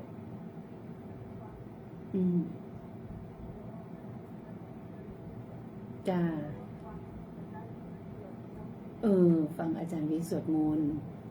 จ้าค่ะ อนุโมทนาบุญนำนะคะสำหรับเจ้าของรถคันสีดำจะอนุโมทนาบุญนำเดี๋ยวยายชานค่ะสุขภาพแข็งแรงจะให้กำลังใจหายเจ็บหายไข้นานๆนะจ๊ะอยู่กับลูกกำลังโดนๆเนาะค่ะเนาะอนุโมทนาบุญนำเนาะค่ะสำหรับยายชันอนุโมทนาบุญนำเนาะค่ะสำหรับสวัสดีนะคะสวัสดีค่ะสวัสดีค่ะสำหรับผู้ที่เพิ่นอายุข้างนอกที่เป็นรถคันสีดำมาเนาะค่ะเนาะถูกใส่มาหาครูบาอาจารย์นะคะอนุโมทนาบุญนำเนาะค่ะเนาะมาจากทางใดโดยแจ้งได้เอารายชื่อรายนามมาแจ้งให้เนาะค่ะเดี๋ยวสิอนุโมทนาบุญนำอนุโมทนาบุญให้เนาะค่ะอนุโมทนาบุญกันโตเนาะค่ะกับนางสาวปนัดดาศิลาเทพบ้านน้อยนา500 บาทสำหรับทำบุญลงศพในช่วงปีใหม่เนาะค่ะเนาะเป็นไส้ในสำหรับผู้ที่เป็นบ้านหลังสุดท้ายให้กับคุณผู้วายชนคุณยายกันสุวรรณสนบ้านศรีสงคราม200 บาทค่าน้ำกาไฟเนาะค่ะเนาะ100 บาทค่าลงศพอีก100 บาทอนุโมทนาบุญน้ำกับคุณยายตรีแม่ตรีอุทานน้อยนาค่าน้ำไฟ100 บาทเนาะค่ะเนาะพ่อบุญธรรมกับแม่บุญมากค่ะแบกบุญบันพุนทอง200 บาทแม่มะลิค่ะวงเสนาวงศาเสนาบ้านแสงดาว500 บาทแม่สุภาพมุ่งรักษาบ้านนาลักอีก100 บาทพ่อโต้งบ้านหน้านงบกอีก200 บาทแม่นางคันพิทักษ์สรินคันทางบ้านเลิงเนาะค่ะเนาะอีก200 บาทค่ะแม่ตรีอุทาค่ะแม่ตรีอุทาเมตรีอุทาเนาะค่ะเนาะอันนี้เมตรีอุทานี่ค่ะทางลุงศพอีก300 บาทค่ะบ้านน้อยนาเนาะค่ะแม่นินพักมีค่ะนั่นนงวง200 บาทแม่จามจุลีระยันค่ะแม่จามจุรีระยันค่ะอันนี้ค่ะทางเมืองเลยเนาะค่ะเนาะอันนี้ค่ะทางเมืองเลยค่ะ200 บาทค่ะอนุโมทนาบุญนำนะคะเนาะกับแม่จีราพรบัวราภาทาง300 บาทกับแม่กำจิ้งพลสากับพ่อสถิตพลสา200 บาทบุงสลายเนาะค่ะแม่พรทิพย์ดีสุทธิค่ะพี่น้อยข้างวัดเนาะกับบันน้อยน้ำ1,000 บาทพ่อคุณชานชัยศิลาใสนาคุณเลือด200 บาทคุณอนันต์ศิลาใส200 บาทแม่คำเพงศิลาใส300 บาทแม่อ้อยแม่อ้อยนาคุณเลือดอีก300 บาทคุณยายไนเนาะกับบ้านเราอีก100 บาทค่ะพระกระสอนสุมโนดรเจนอีก200 บาทเนาะค่ะนางสาวนัทธาค่ะนางสาวนัทธาแว่นสว่าง100 บาทนางสาวทองอินแว่นสว่าง100 บาทอภิฤดีสมพร200 บาทแม่ใหญ่หนูพิษชัยพิลาบานเหล่า100 บาทอนุโมทนาสาธุบุญนำเนาะค่ะสำหรับผู้ที่เพิ่นมาร่วมทำบุญบ้านพักกายชั่วคราวบ้านหลังสุดท้ายเนาะค่ะอนุโมทนาบุญนำสำหรับการทำบุญค่ะที่เป็นคณะคาไฟในช่วงของเดือนปีใหม่สวัสดีปีใหม่อายุวันสุขภาละปีมะเมียปีม้าเนาะค่ะปีม้าเงินมาทองมาสุขมาสูงแล้วกันเนาะทำบุญบริจาคค่าน้ำค่าไฟค่ะบำรุงสถานีธรรมะทางอากาศเนาะค่ะในช่วงของเดือนมกราวันที่3 มกราค่ะน้องฟ้าใสบ้านบุงสลาย100 บาทแม่ล่าอินเจริญค่ะบ้านบุงม่วงอีก100 บาทแม่ยายมอนลิชนามบ้านบุงสลาย200 บาทแม่สมัยชายาบ้านบุงสลายเนาะค่ะอันนี้ก็100 บาทลูกสาวผู้ช่วยจิ้มสันค่ะอันนี้ก็20 บาทค่ะ40 บาทเราก็จำบ่ผิดน่าจะ40 บาทเนาะค่ะลูกสาวผู้ช่วยจิ้ม40 บาทแม่เทียมนุ่นละชา40 บาทค่ะแม่อินสุธรรมาบ้านหมูห่วงนางไฟอีกบำรุงสถานีค่ะน้ำไฟ100 บาทเนาะค่ะแม่อินสุธรรมาบ้านบุงม่วงเนาะค่ะบำรุงอันนี้ก็เป็นบอกว่าทำบ้านพักค่ะหลังสุดท้าย200 บาทรุ่งฤดีสมพรทาสะอาดน้ำไฟ60 บาทรุ่งฤดีสมพรบุญลุงศพน้ำผอมอีก200 บาทค่ะแม่บรรยายน้ำมุติบุงสไลน้ำไฟเนาะค่ะเนาะบำรุงสถานีธรรมาทั้งอากาศอีก40 บาทแม่แต้มอุทาค่ะบำรุงสถานีเนาะค่ะน้ำไฟค่ะธรรมาทั้งอากาศอีก100 บาทแม่แต้มอุทาเทศลงศพบ้านหลักสุดท้ายทำบุญจวบปีใหม่เนาะค่ะเนาะทรงบาปเก่าต้อนรับบุญใหม่200 บาทค่ะแม่วงม่วนท่าน้อยนาน้ำไฟ100 บาทค่ะแม่สมัยบัวรพาน้อยนาน้ำไฟเนาะค่ะ อันนี้กัน100 บาทค่ะไม่หลอดใช้พิล่าบุ่งม่วงค่ะน้ำไฟเนาะค่ะเนาะบำรุงสถานีค่ะน้ำกาไฟ100 บาทไม่หลอดใช้พิล่าเนาะค่ะทำลงศพบ้านพักละกายหลังสุดท้ายค่ะอันนี้ก็200 บาทค่ะแม่ต่อตุนสำเนาเทวสัตว์น้ำไฟ200 บาทแม่ต่อตุนสำเนาเทวสัตว์อันนี้เป็นโล่งศพเนาะค่ะเนาะอันนี้ก็200 บาทแม่ใหญ่หนูพิษชัยพิลาอันนี้โล่งศพอีก100 บาทเนาะค่ะแม่สิพัฒยิ่งเจริญนางไฟบำรุงสถานี60 บาทแม่วินสีทุ่งสุขค่ะบำรุงสถานีคานามกาไฟ100 บาทคุณสุรชาสีทุ่งสุขเนาะค่ะนี่ก็เป็นโล่งศพเนาะค่ะเนาะบ้านพักหลังสุดท้าย200 บาทแม่สว่างสุนทิมูลค่ะอันนี้กับบำรุงสถานีค่าน้ำกาไฟอีก100 บาทค่ะเพราะสุวิทย์เฮดเกตบำรุงสถานีค่าน้ำกาไฟ40 บาทแม่รัตตินันสุธรรมาบานบุงม่วงค่ะอันนี้กับบำรุงสถานีค่าน้ำกาไฟ20 บาทค่ะแม่คำปุนสุขบัวบุงสลายบำรุงสถานีค่าน้ำกาไฟเนาะค่ะเนาะ100 บาทกับแม่เถาวันสอนเวียงค่ะบำรุงสถานีค่ะค่าน้ำกาไฟเนาะค่ะเนาะอันนี้100 บาทคุณแม่กั้นกล่องบัวระพาทางหน่อยนานเนาะค่ะเนาะบำรุงสถานีค่าน้ำกาไฟ100 บาทคุณแม่นวลละอองพลซาค่ะบำรุงสถานีค่าน้ำกาไฟอีกเนาะค่ะ100 บาทแม่ชีอยุธยาดีอุยวสีอุดมวงศ์ค่ะบำรุงสถานีค่าน้ำกาไฟ40 บาทคุณแม่บุญมีบัวระพาค่ะอันนี้กับบำรุงสถานีค่าน้ำกาไฟนี่40 บาทแม่จันทาคงทุนเนาะค่ะเนาะบำรุงสถานีค่าน้ำกาไฟค่ะบันบุงสลายอีก20 บาทแม่ภาวนาบุญชื่นบุงสลายบำรุงสถานีค่าน้ำกาไฟเนาะค่ะ100 บาทกับคุณลักษีเมืองบันน้อยนาเนาะค่ะเนาะบำรุงสถานีค่าน้ำกาไฟอีก50 บาทแม่สมปองบัวระพาค่ะบำรุงสถานีค่าน้ำกาไฟ100 บาทอนุโมทนาสาธุน้ำสำหรับนะคะผู้ที่บอกว่าเป็นธรรมะทางอากาศเนาะค่ะเนาะเป็นธรรมะทางอากาศบำรุงสถานีเนาะค่ะค่าน้ำกาไฟค่ะดูเป็นธรรมะทางอากาศนี่ค่ะแต่ละเดือนเนาะแต่ละอันนี้ก็เฉพาะวันพระเนาะค่ะเนาะช่วงแต่ละวันพระเนาะค่ะมือวันที่11กับสิตรงกับวันพระอีกแล้วค่ะหลังจากที่มาจากไปปฏิบัติธรรมวัดสามแยกค่ะผู้ใดสนใจสิไปปฏิบัติธรรมวัดสามแยกเนาะค่ะในช่วงของค่ำคืนวันที่10กับวันที่11กับติดต่อทางพระเมรุครูบาอาจารย์เนาะค่ะรอฟังรอบดึกว่าเขาสิไปกันจากโมงเพราะว่าตอนนี้ครูบาอาจารย์ก็ไปเตรียมสถานที่ยุคุณละค่ะอยู่ที่วัดสามแยกเนาะค่ะวัดสามแยกสามแยกทางสัจเจริญเนาะเขาทางบ้านแม่ติ้มทุละค่ะออกไปทางทาสวรรค์ค่ะออกไปทางทาสวรรค์ทางเมืองเลยก็สิเข้ามาทางนาดินดำห้วยยายไส้เขามาได้นอกจากทางนั้นก็มีทางลัดหากันได้ออกไปทางวัดหลวงพ่อสมศรีก็ออกไปได้เนาะค่ะว่าแต่ทางมาสิโค้งเนี่ยจักน้อยค่ะแต่ว่าทางออกไปทางบ้านแม่อุ้ยทางบ้านแม่อุ้ยนี่ก็เอาละไปง่ายมากง่ายค่ะทางสะดวกเนาะค่ะเนาะทางสะดวกค่ะทางกวางทางถนนลาดยางเนาะค่ะทางบ้านของเมติมสับเจริญวัดสามแยกเนาะค่ะค่ำคืนนี้เราฟังครูบาอาจารย์ว่าเฮาสิไปกันจังใดสิไปจักโมงเป่ากันจักโมงไปกันจักโมงล้อหมุนกี่โมงพร้อมกันที่วัดศรีอุดมวงศ์เนาะค่ะเนาะไปฟังเทศน์ฟังธรรมไปสวดมนต์น้ำกันจะสิสอดแจงบ่สอดแจงจะได้รอฟังครูบาอาจารย์อีกรอบหนึ่งแต่ที่แน่ๆที่ต้องเตรียมคือผ้าห่มหนาวแท้แน่นอนค่ะเพราะว่าอากาศเริ่มยุอากาศก็เริ่มเย็นขึ้นมาอีกสวัสดีค่ะแม่น้องนางหนองนกเจ้าค่ะแม่น้องนางหนองนกเจ้าเนาะเฝ้าสถานี เป็นผู้ที่เฝ้าสถานีค่ะเป็นจังได๋แม่ใบบ่โทษนี่บ่ค่ะซ่อมเบิ่งอยู่เด้อ ซ่อมลูกซ่อมหลานอยู่หั่นล่ะค่ะเมื่อวานก็ไปทรงสการนํกันกับพ่อ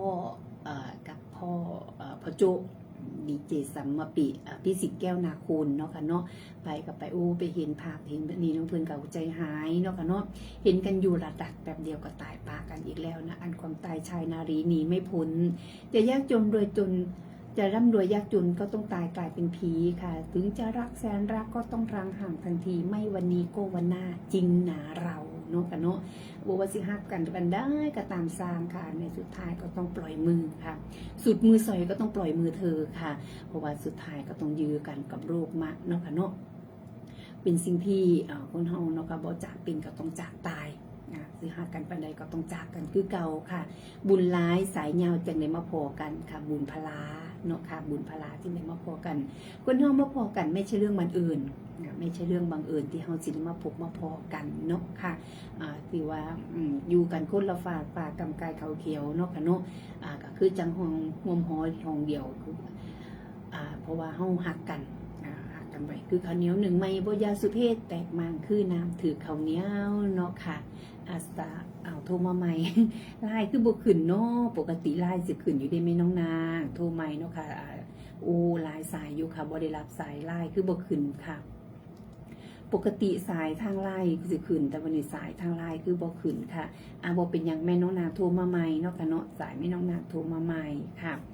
ไลน์บ่ขึ้นไลน์บ่ขึ้นเนาะค่ะโทรไลน์ไม่ขึ้นเลยค่ะโทรใหม่เนาะค่ะไม่ขึ้นค่ะไลน์บ่ขึ้นจะเป็นจังไดจังไลน์บ่ขึ้นค่ะโทรมาใหม่เนาะค่ะโทรมาใหม่ค่ะสวัสดีค่ะแม่สิงโตค่ะสวัสดีค่ะค่ะสวัสดีปีใหม่สวัสดีธรรมะกับแม่สิงโตค่ะจ้าเห็นอย่างอยู่แม่เย็บผ้าคือเกา หนาวโบหนาวโบหนาวโบ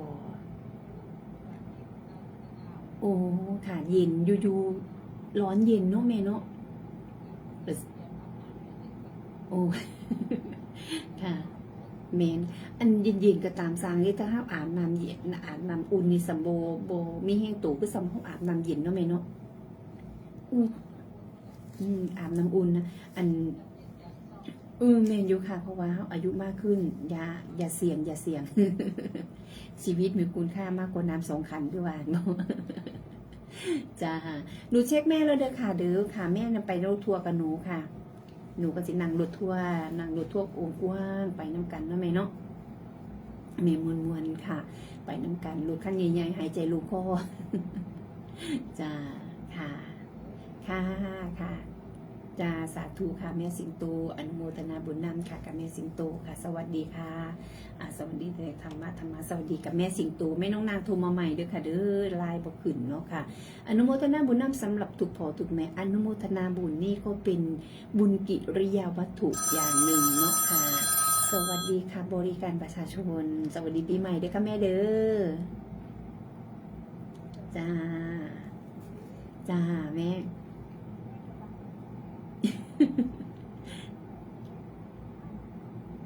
ค่ะ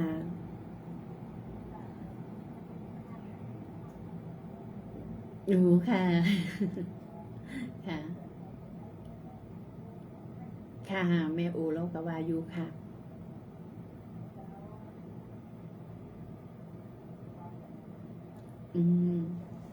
จ้าค่ะโอ้ค่ะโอ้ค่ะ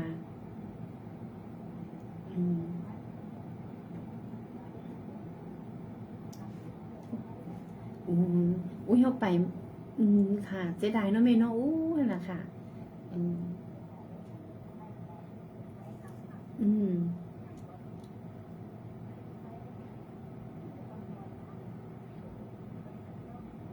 โอ้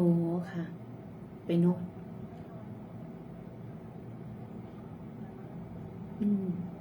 เสียดายเมนอยู่ค่ะมันสิหนาวมันสิล่มมันสิล่มค่ะหนูละซักเราเรียบร้อยพอห่ม โอ้ยหมวกน้ำเด้อค่ะอย่าลืมหมวกอย่าลืมผ้าห่มถุงมือถุงเท้าอย่าลืมไม่ได้เลยค่ะแต่ว่าผู้ใดนำก็คักบ่ต้องห่วงดอกอาจารย์บอกว่าขอจิตอาสาเป็นหนึ่งเขาสิ หัวสิเด็ดขอเสือเพื่อเราไปจีเขาซอยแม่คู่กับไพ่วันก็ได้ค่ะ รับรองหายหนาวจ้าเย็นค่ะเมนอยู่จ้าเมษาอันเมเตงโอนมุติค่ะยางไม่ไหมยางค่ะไม่ไหมย่างแล้วอัน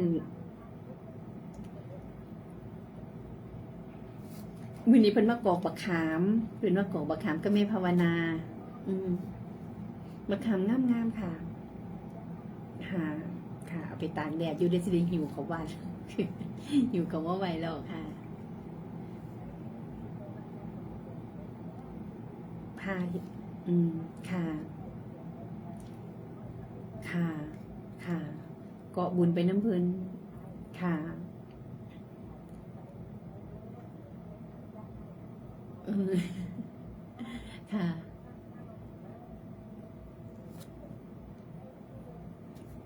ค่ะอืมค่ะ อันอาจารย์บอก อาจารย์บอก อาจารย์ไม่ดูหรอกกศนาอาจารย์แค่เป็นคนเสียงดัง ไอ้จริงเราเป็นคนเสียงดังคนอันเอียงกะละอันเอ่อคนตะวันเอาอย่างกะละตะวันออกว่ะ คนทางพูนเพิ่นสิพากันเว้าเสียงดังอืมเป็นภาคตะวันออกแมนค่ะแมนลำพังเฮาไปเองบ่สิไปได้แมน ว่าแต่เพิ่นเว้าเนาะเออว่าแต่เพิ่นเว้าปุ๊บแม่นค่ะแม่อันโน้นบ่ได้แล้วอาจารย์แล้วยางเลาะ อาจารย์มหาแม่นอาจารย์มหาสุริยาเออโอ้ยบ่ได้เด้อาจารย์แล้วยางเลาะเด้อาจารย์มหาสุริยาแล้วยางเลาะยางจาดนี่เรา อาจารย์สมบัติบ่ได้ยางเลาะยางจาดแล้วอืม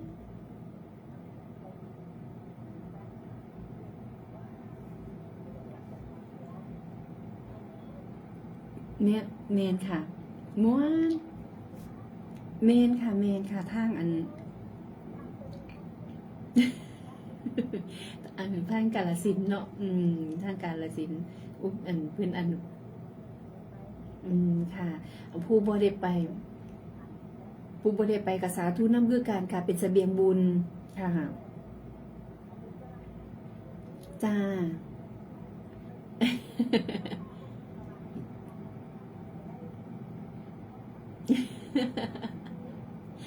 เบิ่งอยู่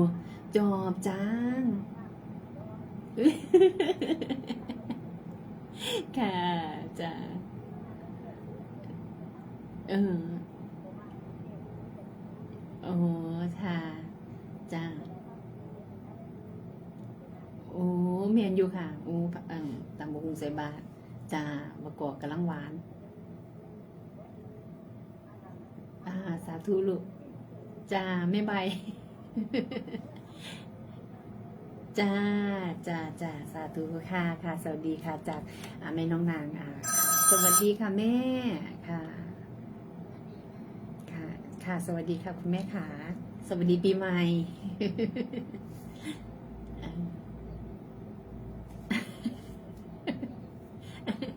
แม่หมายนี่เป็นมิตรอิมซิมแต่ละหนูบอกแม่หมาย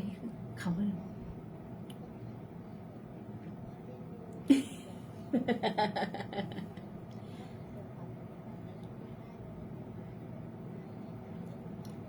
พูดพื้น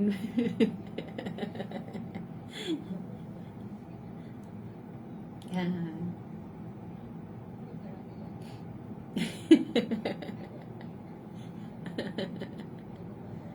ค่ะค่ะค่ะค่ะโอ้ติค่ะแม่หรือใจบุญ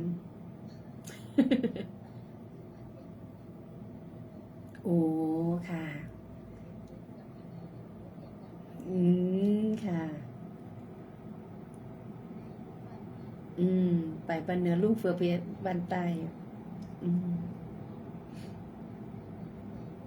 ค่ะโอ้ค่ะ โอ้ค่ะค่ะอืมค่ะเมนอยู่เขาจะมีจิตอาสาค่ะค่ะค่ะเปิดโอกาสอืมเมนค่ะค่ะ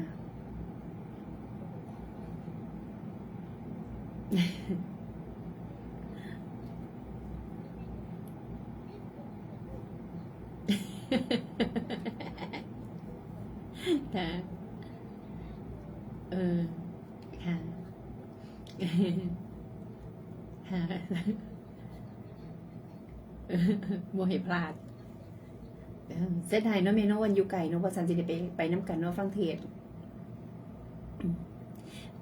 เอามีนัดสัญญาใจวันที่16เจอกันค่ะจ้าส่วนใหม่ๆอยู่ว่า16ไปน้องเมย์เนาะสิเนาะว่าเอารถตู้ขึ้นมาเออไปค่ะเพราะว่าตอนแรกนะว่าสิไปอันนั้นตอนแรกนะว่าเราสิไปงานศพเอาไปมาบ่ไปแล้วงานศพสิไปน้ำอาจารย์นะจ๊ะค่ะไปน้ำกันค่ะ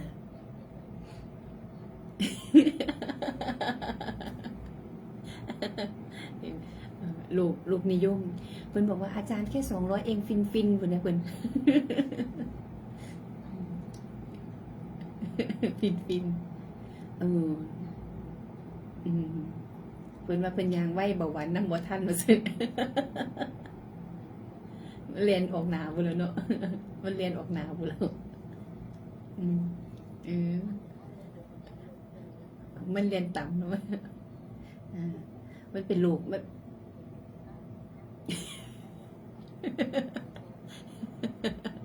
ไม่ที่เฝ้านี่เดี๋ยวก็เป็นห่วงได้ไหม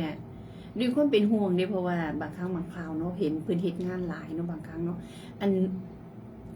หนูน่าเห็นเนาะอันเพิ่นเฮ็ดงานเนาะแม่หาเรื่องเทียนนะดึกๆเนาะอันน้ำเย็นๆน่ะเอาน้ำแข็งใส่กับน้ำเย็นน่ะบัดนี้เอามาช่วยหนาเจ้าของเราตบต้นข้อเนี่ยแบบว่าเรามึนนะแบบว่าอาจารย์เราบางครั้งบางคราวเนาะเฮาก็บอก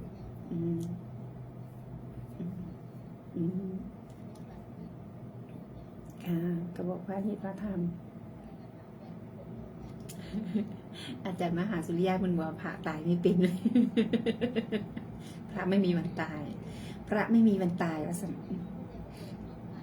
เรียนอยู่นานมากเลยอาจารย์มหาสุริยะบอกว่าอาจารย์มหาสุริยะบอกว่าอันบ่เป็นยังดอกข่อยเสียสละข่อยจะไปสวยพวกเจ้าพวกเจ้าตายก่อนโลดกันพวกเจ้าค่ะ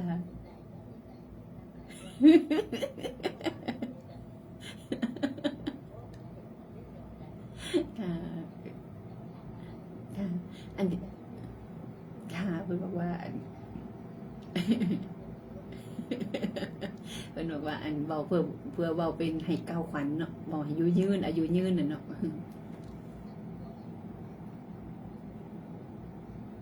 ค่ะ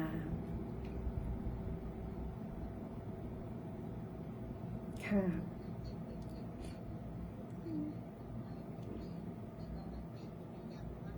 ค่ะค่ะ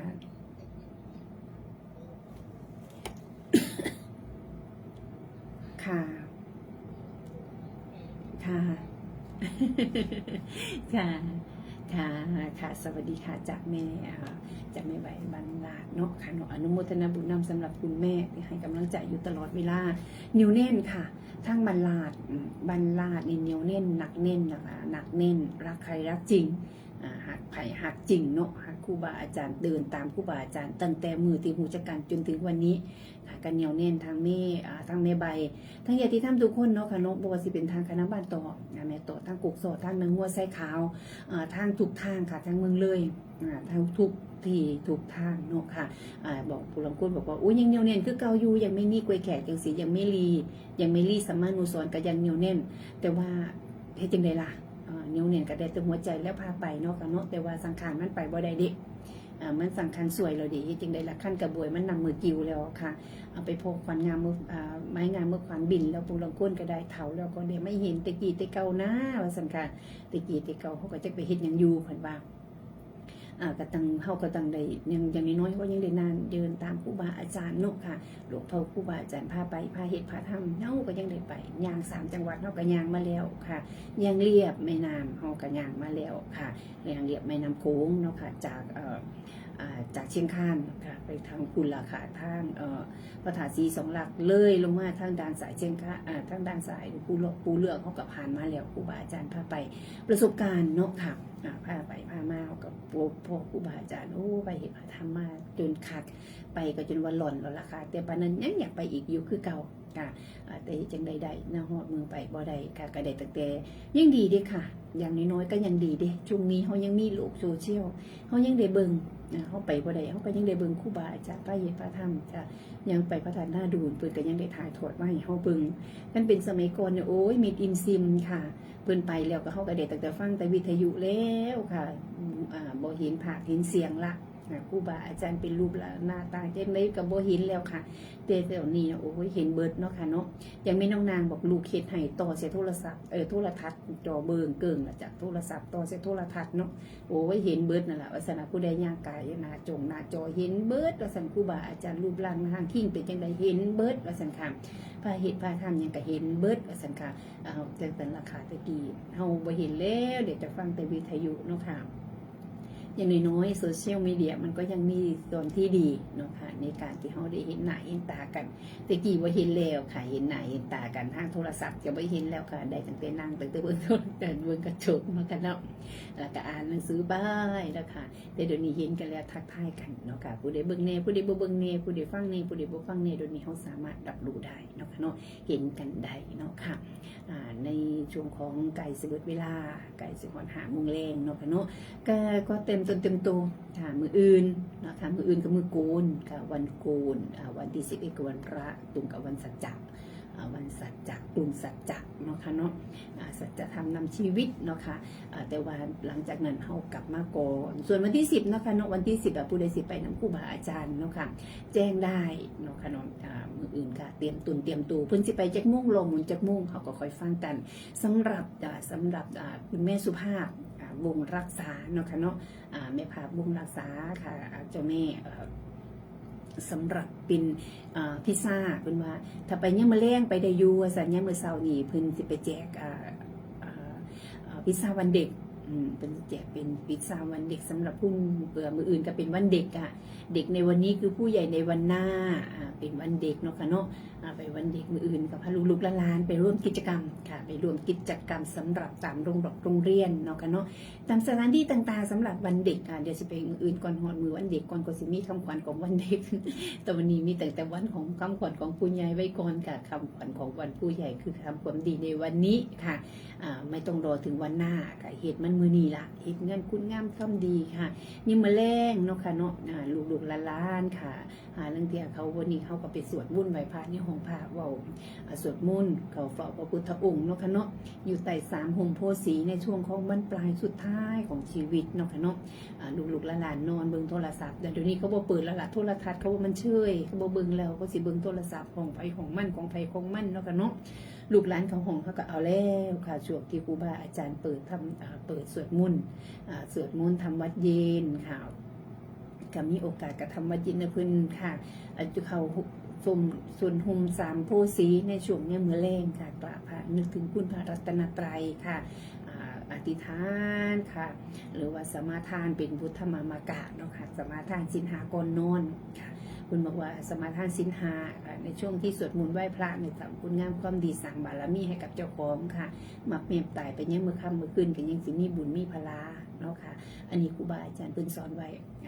ส่วนวัดสินมงค่ะสิสวดมนต์ทุกเย็นส่วนตอนเช้าก็ต่างคนต่างทำผู้ใดมักแบบใดก็เฮ็ดเอาค่ะ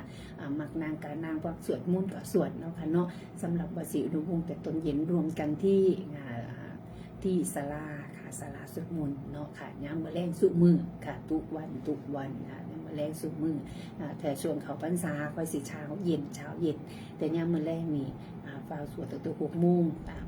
ช่วง6 โมงก็เริ่มสวดละสวดมนต์เสร็จแล้วประมาณทุ่มครึ่ง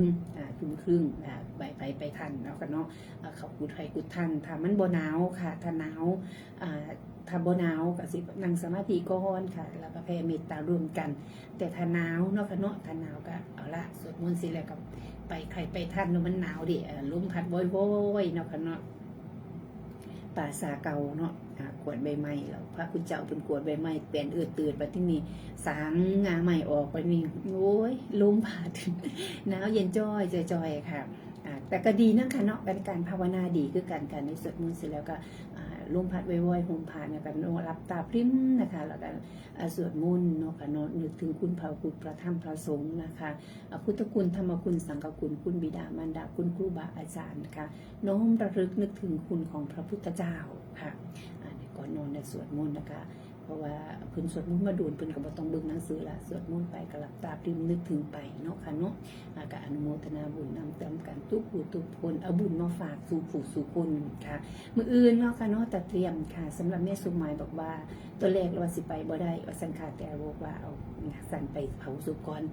ไปเผาศพอันดองก่อนว่าสันค่ะดองของลูกชายเราค่ะเสร็จแล้วเนี่ยมื้อแรงก็ว่าไปน้ำกันบ่ายๆค่ำๆกับไปน้ำกันสำหรับญาติธรรมเนาะค่ะเนาะไปให้กำลังใจแม่ติ๋มค่ะทางศัพท์เจริญวัดสามแยกญาติธรรมของเฮาเนาะค่ะเนาะวันที่มีบุญเพิ่นก็พากันมาหาค่ะ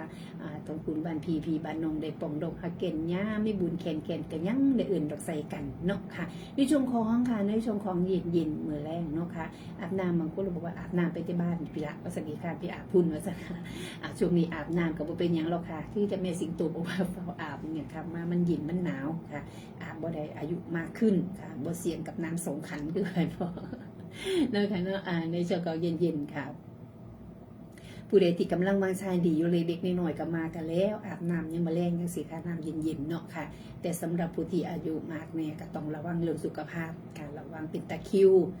เฉพาะน้ำมันเย็นมากๆเย็นจัดมากเนาะค่ะเนาะอยู่กับร้อนหนาวขึ้นมาดำมือสองมือนี่ค่ะอนุโมทนาบุญนำสำหรับทุกพ่อทุกแม่เนาะค่ะอนุโมทนาบุญนำสำหรับที่พักไกลชั่วคราวทำบุญลงศพเราก็ต้องใส่ในเนาะค่ะเนาะตามกำลังศรัทธาเนาะค่ะตามกำลังศรัทธาที่เพิ่นมาเฮ็ดบุญเฮ็ดทานนำกันเป็นผู้ที่เฮ็ดบ่ได้ใส่ผู้ที่ใส่กับบริเหตุเนาะค่ะคุณกระลุมเสียหายตายเสียจากสุดท้ายก็มีแค่นี้แหละค่ะบ้านหลังใหญ่10 ล้าน20 ล้านกับบริยูค่ะสุดท้ายก็ได้อยู่แค่ค่ะกว้างศอกยาววานะคือนี่นะคะเนาะอันเดียวอยู่ซ้ำนี่สุดท้ายบ่จีกับเผาค่ะบ่เผากับฟังก็มีอยู่แค่นี้เนาะค่ะสุดท้ายก็สิ่งที่เฮาสิฝากไว้ก็คือคุณงามความดีอย่างดีตีสมปีที่เฮาได้ไปทรงสการเพิ่นได้ไปทรงสการเพิ่นในหมู่บ้านนี้สิ่งที่เฮาลือที่เพิ่นเรือไว้ที่เพิ่นกล่าวความอาลัยก็คือคุณงามความดีสิ่งที่เราเฮ็ดเนาะสิ่งที่เราเฮ็ดสิ่งที่เราทำใช้เสียงใช้ความสามารถใส่เสียงใช้ความสามารถ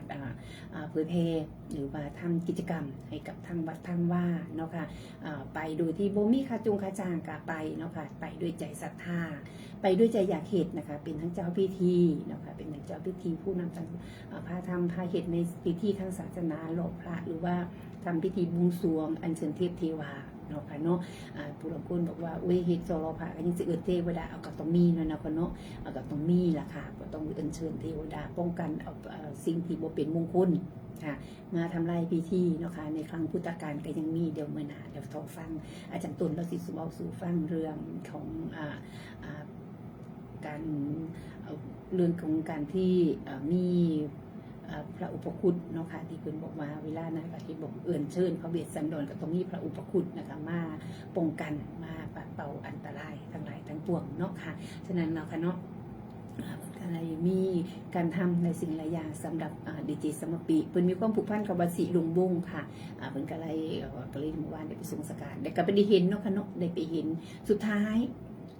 สุดชีวิตก็มีแค่นี้ค่ะฉะนั้นสิ่งที่เฮาสิเหลือไว้คือคุณงามความดีสร้างคุณงามความดีไว้เยอะๆฝากดวงจิตดวงใจไว้ในบวรพระพุทธศาสนาค่ะนึกถึงพระรัตนตรัยเนาะค่ะเนาะตามหุ่มโพสีของเฮาคือพระพุทธพระธรรมพระสงฆ์น้อมนำจิตใจจำนงตรงสู่ได้ลงจิตดวงใจเนาะค่ะน้อมนำจิตใจดวงจิตดวงวิญญาณของเฮาที่เฮามีอยู่เฮาบ่มีอีหยังเหลือหรอกนะนอกจากดวงจิตดวงวิญญาณเท่านั้นเนาะค่ะเนาะสิเปลี่ยนภพเปลี่ยนภูมิเฮาไปค่ะตายร่างกายสังขารแตกดับแต่สิ่งที่ไม่ดับคือดวงจิตดวงวิญญาณอย่างที่พ่อแม่ครูบาอาจารย์เพิ่นได้บอกอยู่ประจำเนาะค่ะเนาะอนุโมทนาบุญนำสำหรับทุกพ่อทุกแม่ค่ะท้ายสุดท้ายแล้วล่ะค่ะสุดท้ายสุดก็ต้องไปกล่าวคำว่าอำลาเพราะเลยกินเวลาของครูบาอาจารย์เนาะ ของพระครูศรีธีรพรเนาะค่ะเนาะอนุโมทนาบุญนำสำหรับทุกพ่อทุกแม่นะคะอนุโมทนาบุญนำค่ะสุดท้ายก็ต้องกราบขอบพระคุณเจ้าค่ะพระครูอุดมวรานุวัฒน์ค่ะที่ให้โอกาสมาเป็นสื่อกลางนะคะประชาสัมพันธ์ข่าวสารงานบุญหลวงปู่ขาวบอกพ่อแม่ญาติธรรมสุขุสุขุนให้ได้ไปทำบุญทำทานกันเนาะค่ะก็ต้องกราบขอบพระคุณที่ให้โอกาสเนาะเจ้าค่ะมาทำรายการเนาะค่ะแล้วสุดท้ายท้ายสุดก็ต้องกราบขอบพระคุณเจ้าค่ะพ่อแม่ผู้พ่อแม่ญาติธรรมสู้ผู้สุขุนให้กำลังใจเนาะค่ะถึงรับชมอยู่เนาะค่ะถึงรับชมรับฟังอยู่เนาะค่ะต้องให้กำลังใจก็ต้องกราบขอบพระคุณเนาะค่ะไม่ว่าลูกหลานพูดเบาพิษเบาเบอร์ถือก็ต้องกราบขอบพระก็ต้องกราบขอโทษขออภัยเนาะค่ะเมนสิท่วมแรงขาดแวงบ่สมบูรณ์ประเพณีทำบุญพ่อแม่เฮาบ่เคยถิ่มเอาความดีเป็นริมสลักใจให้คงทีสามัคคีกันไว้บ่ไล่ถิ่มหีดคองกราบนมัสการเจ้าค่ะสวัสดีค่ะ